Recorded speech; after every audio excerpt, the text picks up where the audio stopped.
All right, so guys, it's Friday, and finally, it's coming to a very tiring end of a week. But anyway, yesterday we went through a very tough market. The Dow Jones dropped by 600 points, almost 2% down, evidently creating the worst day of 2022 so far. But of course, we probably might have more worse news to come. But anyway, let's cover some news today. All right, so let's see why we actually have so much worries in this current economy. Blinken sees moment of peril in Ukraine, challenges Russia to commit that it won't invade. Okay, so for people who are still unaware, from the yesterday news, we still have not received any sort of confirmation that Russia is intending to fully retract their troops. If anything, we did receive news that Russia intends to actually bring up more troops into the Ukraine borders, and it actually speaks of it in this article. All right, so over here, Blinken's, which is also the Secretary of State, which is Anthony Blinken. He spoke at the UN Security Council, talking about how that it might resort to a military technical measures if it didn't receive legally binding security assurance. Because right now, if Russia refused to actually stand their ground on the fact that they will retract their troops from Ukraine, there will be some form of a war, quote unquote war, that's going to be happening, and that's not going to be good at all. But yeah, okay. Um, Invasion of Ukraine was very high.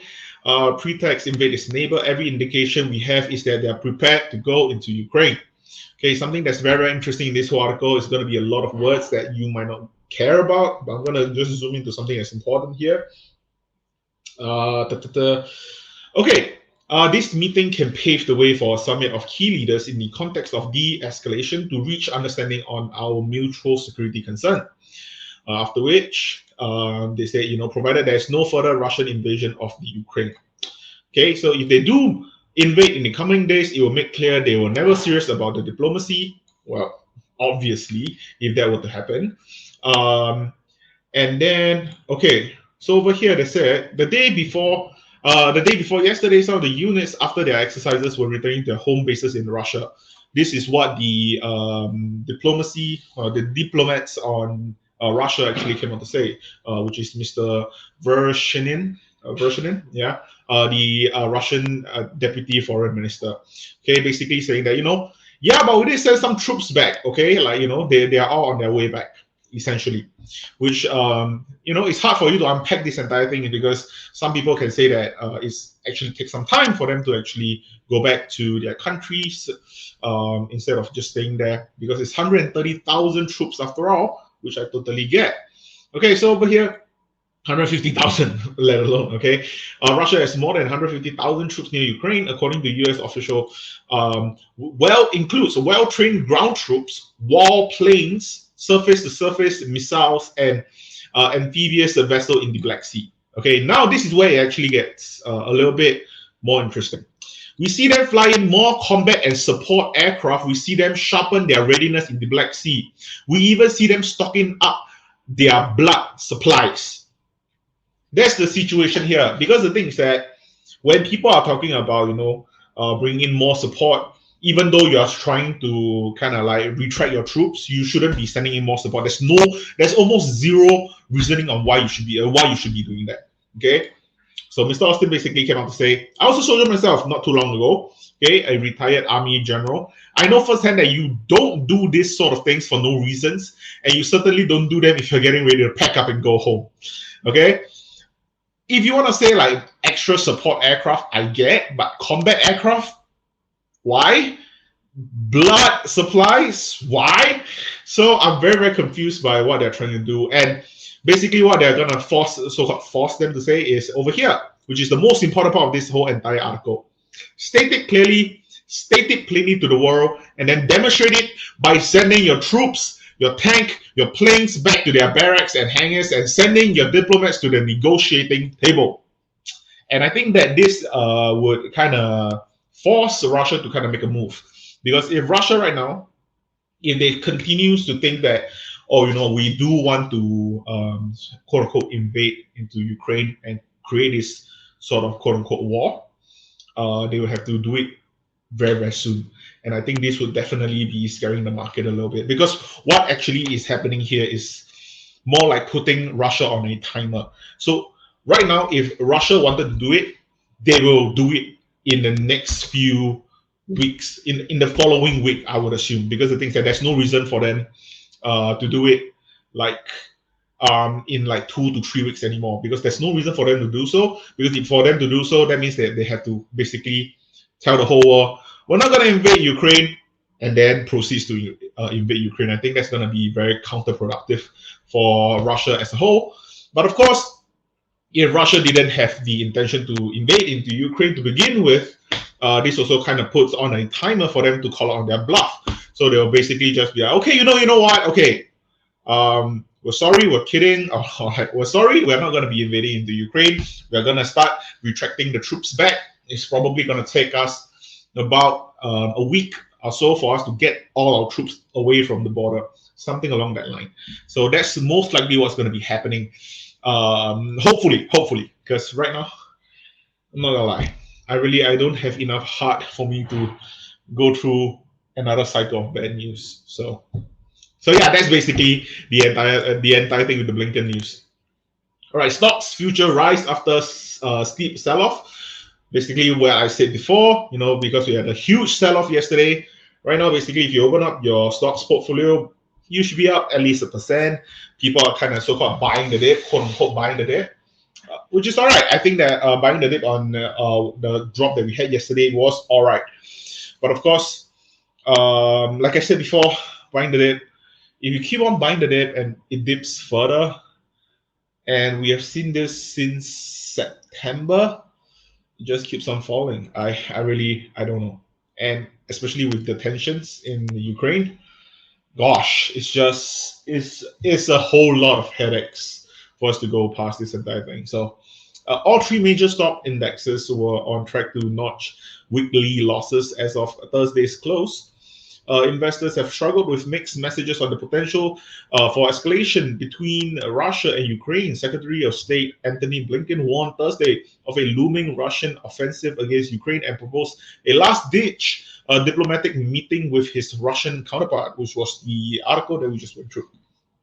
All right, so right now, for people who are in the market and they're kind of in two different places, personally, my own thoughts about it, I would most likely not panic. I really don't think panicking right now would make the best decision for you guys, because right now, if you panic, basically all the losses that you have been accumulating for the past 3-4 months would all be realized, and you'll be out of the market, and it'll be very hard for you to time back into the market. So instead of you panicking into the market, or panicking out of the market, I feel that just don't panic. Of course, if you have the purchasing power to continue buying into the market, feel free to do so. Personally, I'm kind of running low on my purchasing power, especially with the amount that I'm spending recently with my family coming back, and I have been spending a lot of money. So I don't think I want to be plowing money into the market right now, especially when the market is so uncertain as it is. You'll be surprised by the weekly trades that I'll be actually announcing the weekly trades that I do on Fridays, which is today. Basically, I'll be talking about my weekly trades data, and you can kind of see where my mindset is at the moment with the entire stocks market, because it's going to be that bad. Okay, but anyway, let's go through all the news first before I go over to that. Climate disclosure poses thorny question for SEC as rules weigh. All right, so Apple says it produced 47,430 tons of greenhouse gases in a recent year. The production of its computers and phones by its suppliers, plus their transportation and use by customers, generated an estimated 22 million tons. Okay, so I'm pretty sure he's talking about the whole climate control side of things. I'm not gonna lie, okay? I haven't really been very hardworking about it, because I still have the research on climate control and what the Federal Reserve can do to help posted on my desk, because I've yet to properly research on what the Federal Reserve can actually do on climate control. And truth be told, I feel that I am quite ignorant on the subject of climate control. I'm not sure about why our Earth is dying, or like the ozone and the greenhouse and such. So I think I'm not. I think I do not know enough for me to actually talk about this topic, and because of that, I'm gonna skip this. But I'm probably gonna read up on this on my own to form my own opinion. But I just do not want to share things that I'm completely ignorant about. Okay, as Omicron surged, COVID-19 spread through patients in hospitals. So I'm pretty sure we're all very well aware of this. Even for myself, I think a few of my family friends and also my colleagues have gotten COVID in the past few days per se. And yeah, I think that this is getting more and more serious, especially in Singapore. I'm hoping that for the younger ones like myself, sincerely, of course, not health advice. I hope that you guys do get your Omicron ASAP, so we do not get hit by the Pi variant and get devastated by the new adverse effects that we have no idea about.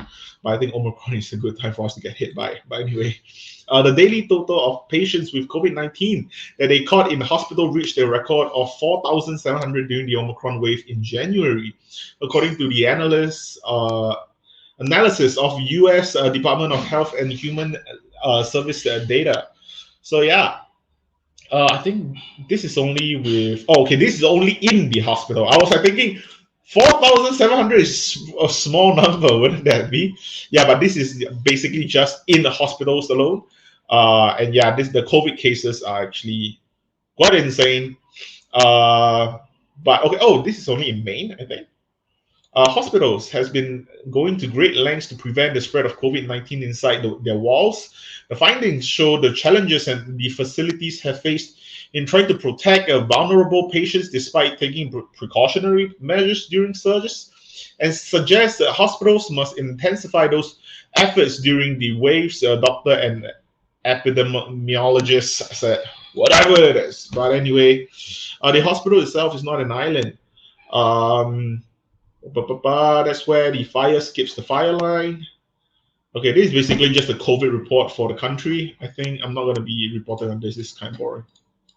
Apple update allows you to unlock iPhone with Face ID while wearing your mask. Finally, Apple next iPhone software update will finally address a grumble that's been bugging users since the COVID pandemic started. You'll finally be able to unlock your phone without first taking off your mask. Very important. But of course, I think that this will also lower the security to some extent, I believe, because now you'll be taking less of your facial feature, which is less of a security for you to unlock your phone. But whatever the case is. Let's see.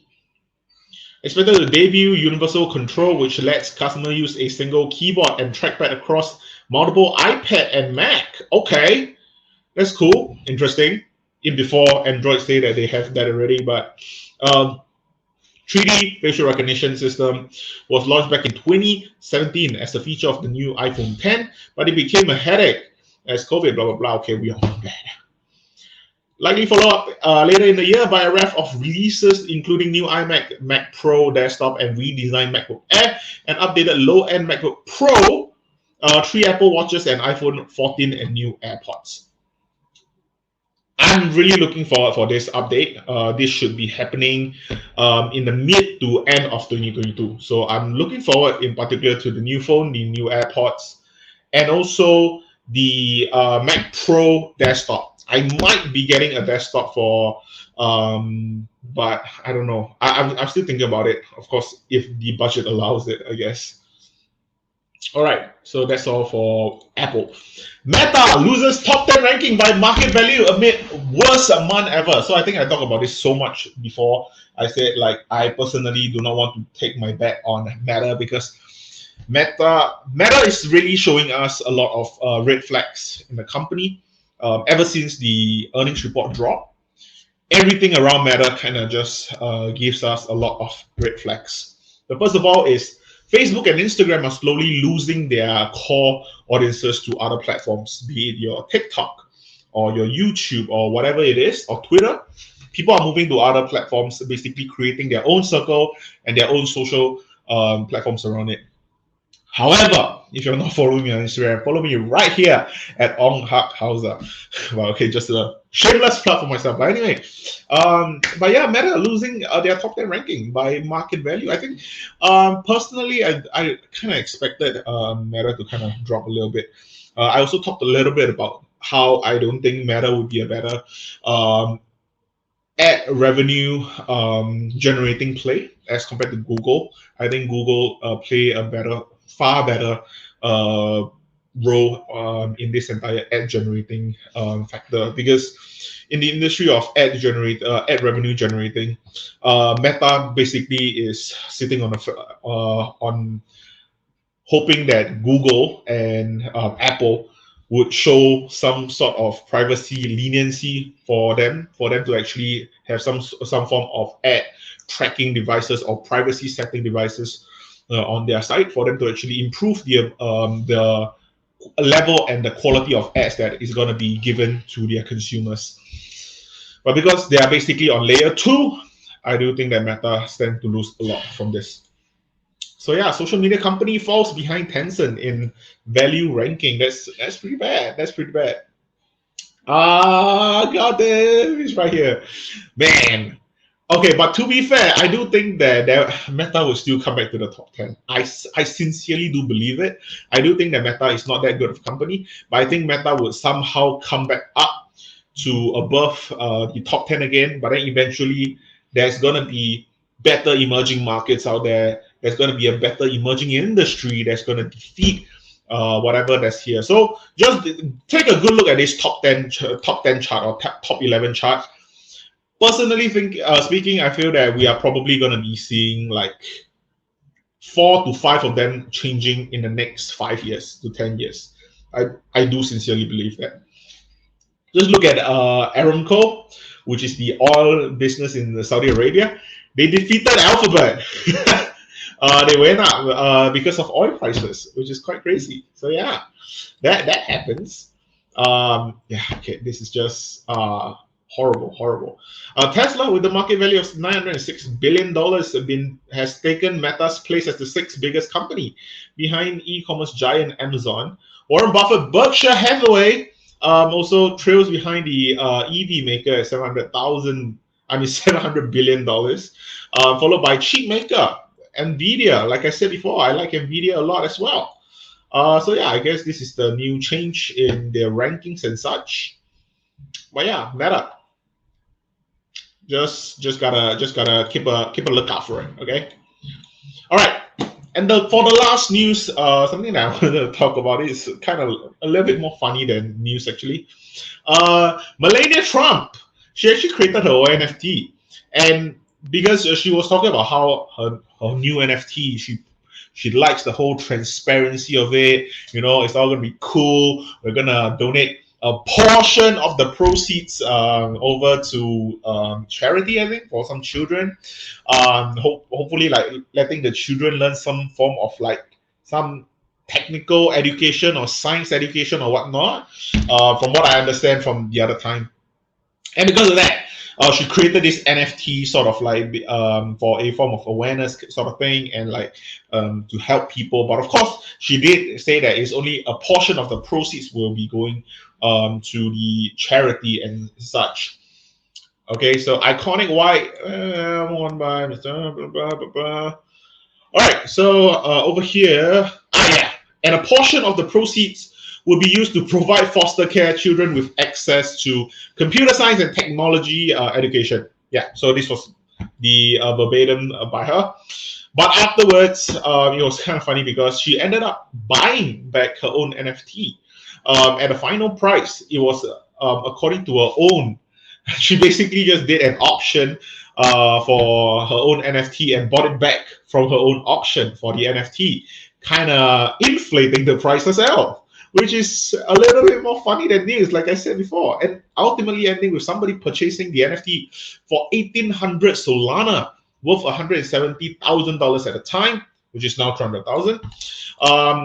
A price far below the figure touted by the auction press release, and which the paper described as deflated result due to a wider crash in the price of cryptocurrency. Of course, you would think that the price is slightly below.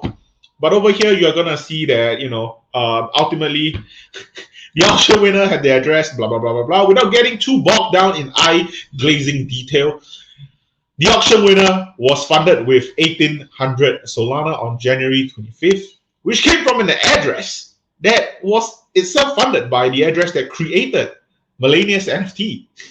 After the auction, the NFT creator address sent 180,000 Solana back to address X, which converted it to USDC, which is a stablecoin pegged to the US dollar. And in other words, the winner of Melania Trump's NFT got the money from none other than the creator of the NFT himself. And the address linked to the NFT creator got the money back. So yeah, tell me we're not in a bubble again for the whole NFT situation. Okay, but I don't wanna trash an NFT too much because I do have NFT myself, and I do believe in NFT. Okay, NFT as the core concept of things, I like it. I think NFT as a concept, pretty good. It has always been a good concept from the start. Okay, it works as an identification number. It works as a form of smart contract to a certain entity itself. I like the idea, and I think that we've been using the idea for a long time. But right now, basically, people are just doing weird art, or people are just using some of their possession and calling it an NFT. And I don't think that there's going to be any sort of underlying value for whoever's going to buy it. And at the end of the day, it's just going to be the bigger fool's theory of who is going to buy my overpriced NFT for a higher price and who's going to buy his NFT for even higher price. And I think that this is just going to go on and on and on. And someone's going to be caught holding the bag. This is going to cause some sort of huge crash in the entire market, and then everything will go down. And then 99% of all NFTs are all going to go to zero. And then the left over 1% is slowly going to build character, going to build a lot of audiences, a lot of fans around it. The huge community is going to be around the whole 1%. The 1% is going to skyrocket, okay? The 1% is going to the moon. And then after the 1% go to the moon, maybe 1 to 2 years later, people start creating new community around that 1%, and then we'll start maybe having a bubble in the next 5 years after that again. That's just my thought on NFT. Honestly, don't put in too much money into the NFT for my own personal thought. Of course, not financial advice, okay? If you think that you have been making like millions of dollars on NFT, kudos to you. I don't have that luck, or I don't have that effort for me to really study into NFT. I think I'm just not that good at understanding NFT to that extent. But yeah, I think that's going to be very, very interesting, and I think that the concept of NFT is on its own very good. But okay, anyway, let's stop talking about all this and we talk about our weekly trade, which I kind of want to let you guys know so that you guys will be a little bit shocked by what I bought this week. All right, so this week I bought nothing. Okay, actually I did buy one thing, which I bought 300 shares of Palantir yesterday at $11.95. That's all I bought. And yeah, I just thought that Palantir was cheap enough for me to be like, I should probably get Palantir. And yeah, I just placed an order in for $11.95, and I got called for it, and then I just got assigned to it. Yeah. So yeah, I don't mind buying Palantir. To be fair, I wouldn't mind buying Palantir. I think Palantir is a very, very good company for me to hold, especially I'm holding shares exposure as compared to my usual options exposure, which is very, very volatile. And honestly, I am starting to think about how I want to kind of change how I actually play my entire portfolio. Right now, I think my portfolio is really getting like jacked on. Okay, like everything is losing money, of course, especially with all the uncertainty in the market. Like I said before, the things that I'm worried about, I think that they are all still very, very valid concerns. And because of that, chances are I'm probably going to be revamping my entire portfolio. But of course, when I do want to revamp my portfolio, I do need to get rid of some of my options. I do have a lot of leaps left over in my portfolio. I have at least 7 companies of leaps, which are long-term options, basically calling in the 2024, 2023 and 2024. Okay, those are your SoFi, the Palantir, the Microsoft and such. Those are my long holds where I don't care about them. Those are just options for me to call for the future. But yeah, anyway, those are my trades for the week. I basically just bought Palantir, and the only reason is only because they actually went down below my floor price, and it just made sense for me to buy it. But yeah, anyway, that's all I have for today. And I will be uploading a video tomorrow as well because it's Saturday. But yeah, I think that's gonna be all. Hope to see you guys tomorrow. And for those people who wanna see the news, I'll see you guys on Monday. Thank you so much for watching. See you. Bye.